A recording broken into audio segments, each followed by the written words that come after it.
Bonjour et bienvenue dans ce nouvel épisode de Survivre en Colombie, c'est Donifan.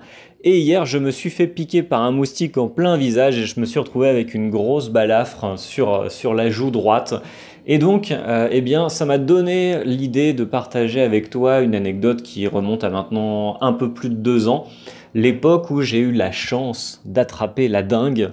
C'est une maladie qui est transmise par un moustique bien spécifique qui est aussi capable de te transmettre et de te refiler le chikungunya, le Zika, la fièvre jaune et donc dans notre cas la dengue. Voilà, c'est le même type de moustique qui peut te contaminer avec toutes ces super maladies. Et si tu as vraiment de la chance, eh bien tu peux choper le tiercé quinté quinté plus, c'est-à-dire les avoir toutes et éventuellement, si tu as encore plus de chance, survivre aux 4.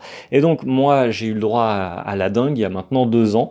Pour t'expliquer grossièrement ce que c'est que la dengue, donc tu te fais piquer par ce moustique bien spécifique. C'est un moustique qui est rayé en noir et blanc.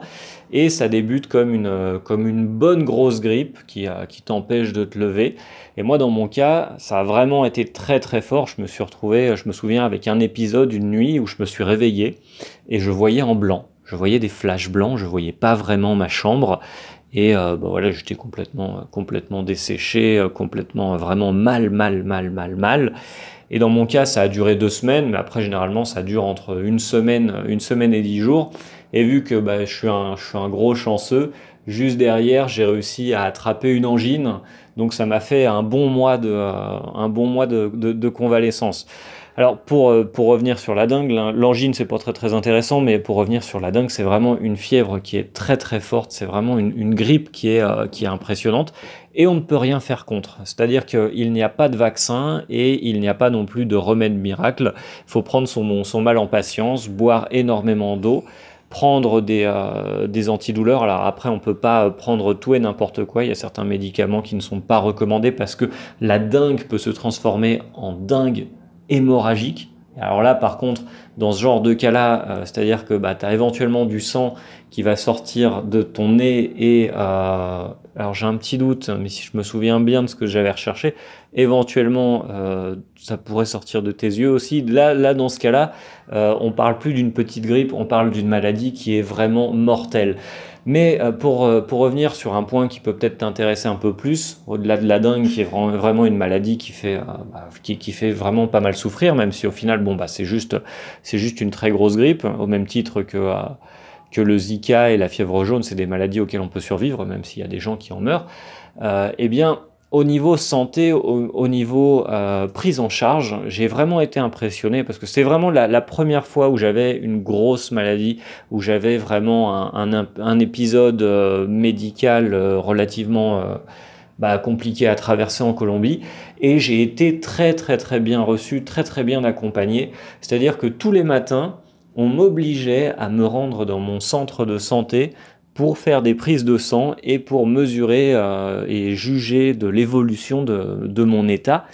Et même si c'était vraiment... alors faut l'admettre, quand t'as la dengue, c'est quand même compliqué de te lever, de monter dans un taxi ou un bus et d'aller voir ton médecin. Mais on m'obligeait tous les matins à y aller et à faire des prises de sang pour évaluer l'état et l'avancée de ma maladie. Et j'ai été surpris et impressionné par la façon dont j'ai été traité. Après, bien sûr, il faut prendre en compte que, en fonction des ressources économiques de la personne, le lieu de vie, éventuellement le médecin sur lequel on tombe, bien sûr, on n'est pas toujours suivi de la même façon. Moi, je suis conscient que, en tant qu'expatrié, j'ai quand même une situation qui est privilégiée parce que mon employeur, déjà, est un employeur plutôt sympa et plutôt réglo. Mon université me paye déjà, ce qui est normalement légal, c'est le minimum, me paye ce qu'on appelle les PSC, les services de base de santé. Et moi, derrière ça, tous les mois, je rajoute 75 000 pesos. On va dire que ça fait, en fonction du taux de change, entre 20 et 30 euros pour avoir une mutuelle complémentaire. Ce qui fait qu'au final, si je tombe malade, je ne paye rien ou vraiment quasiment rien. Mes médicaments, la grande majorité des médicaments me sont remboursés, mes consultations me sont remboursées, etc. Tout ça pour dire que, alors deux choses, le système de santé colombien, bien que ça soit un pays en voie de développement, il y a quand même des entités de santé qui sont vraiment très très bonnes, qui sont capables de faire un très très bon suivi. Moi, j'ai toujours été très très bien reçu par les médecins et toujours très très bien encadré et très très bien conseillé. Là-dessus, je pense que si, pour quelqu'un qui voyage et qui vient faire du tourisme, il n'y a vraiment pas de raison d'avoir peur. Après, bon, ça dépend, hein. J'imagine que si on va dans des coins qui sont vraiment reculés ou si on fait des grosses bêtises, oui, il y a moyen d'y rester, hein. C'est comme partout. Mais pour quelqu'un, par exemple, dans mon cas, qui est expatrié de longue durée dans une ville qui est très très grande, Barranquilla, c'est 1,3 million, 1,4 million habitants environ. Il y a moyen d'avoir une couverture santé de très très très bonne qualité. Donc voilà, c'est le message que je voulais faire passer. Ensuite, pour revenir sur le thème des moustiques, la dengue, de toute façon, j'aurais vraiment eu aucun moyen de m'en protéger. C'est une maladie de laquelle on ne peut pas vraiment se prémunir parce que c'est plus de la malchance qu'autre chose. Voilà, un moustique qui est infecté te pique et puis au final il te refourgue le virus et puis voilà, c'est comme ça. C'est la même chose avec le Zika, c'est la même chose avec la fièvre jaune, c'est la même chose avec le chikungunya. C'est un gros manque de chance. Cela dit, en 7 ans, c'est la seule vraie maladie qui m'est tombée dessus et je trouve que j'ai quand même plutôt du bol. Mais je ne suis pas protégé contre la dengue parce qu'il existe plusieurs souches de dengue. C'est-à-dire que voilà, si un moustique qui a été contaminé par une autre souche du virus me pique, je peux rechoper la dengue une seconde fois. Donc on n'est jamais vraiment protégé. Maintenant, quand on parle moustique, alors j'ai un peu tout testé, j'ai été en Amazonie, j'ai passé énormément de temps sur Barranquilla, il y a des époques où la ville est très humide et il pleut beaucoup, donc il y a une recrudescence de moustiques sur la côte Caraïbe. Je pense que honnêtement, tout ce qu'on nous vend, que ce soit les savons, les crèmes, les baumes, les sprays, etc., pour éloigner les moustiques, c'est vraiment de la fumisterie. D'ailleurs, il n'y a pas très longtemps, je regardais un documentaire sur les moustiques fait par le CNRS.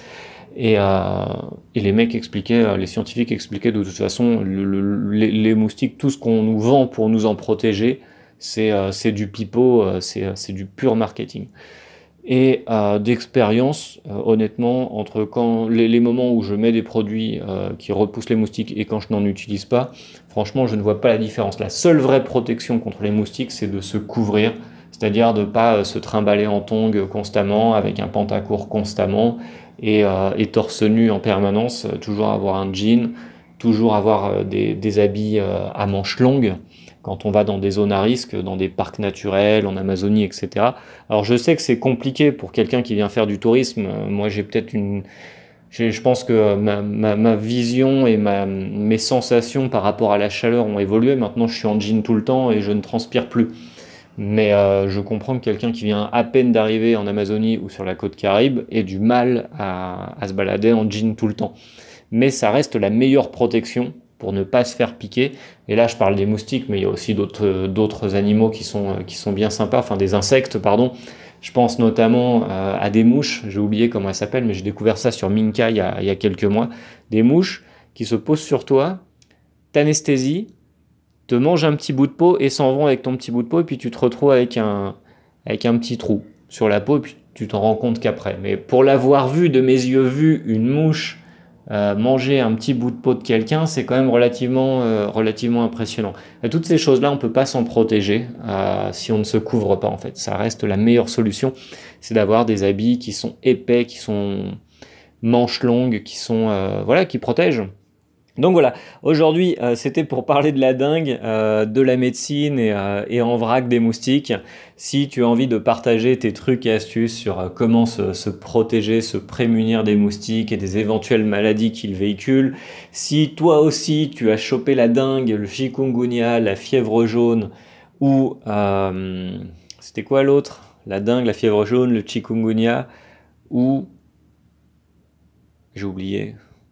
Bien, si tu as chopé l'une de ces maladies, n'hésite pas à commenter, à nous raconter ton expérience.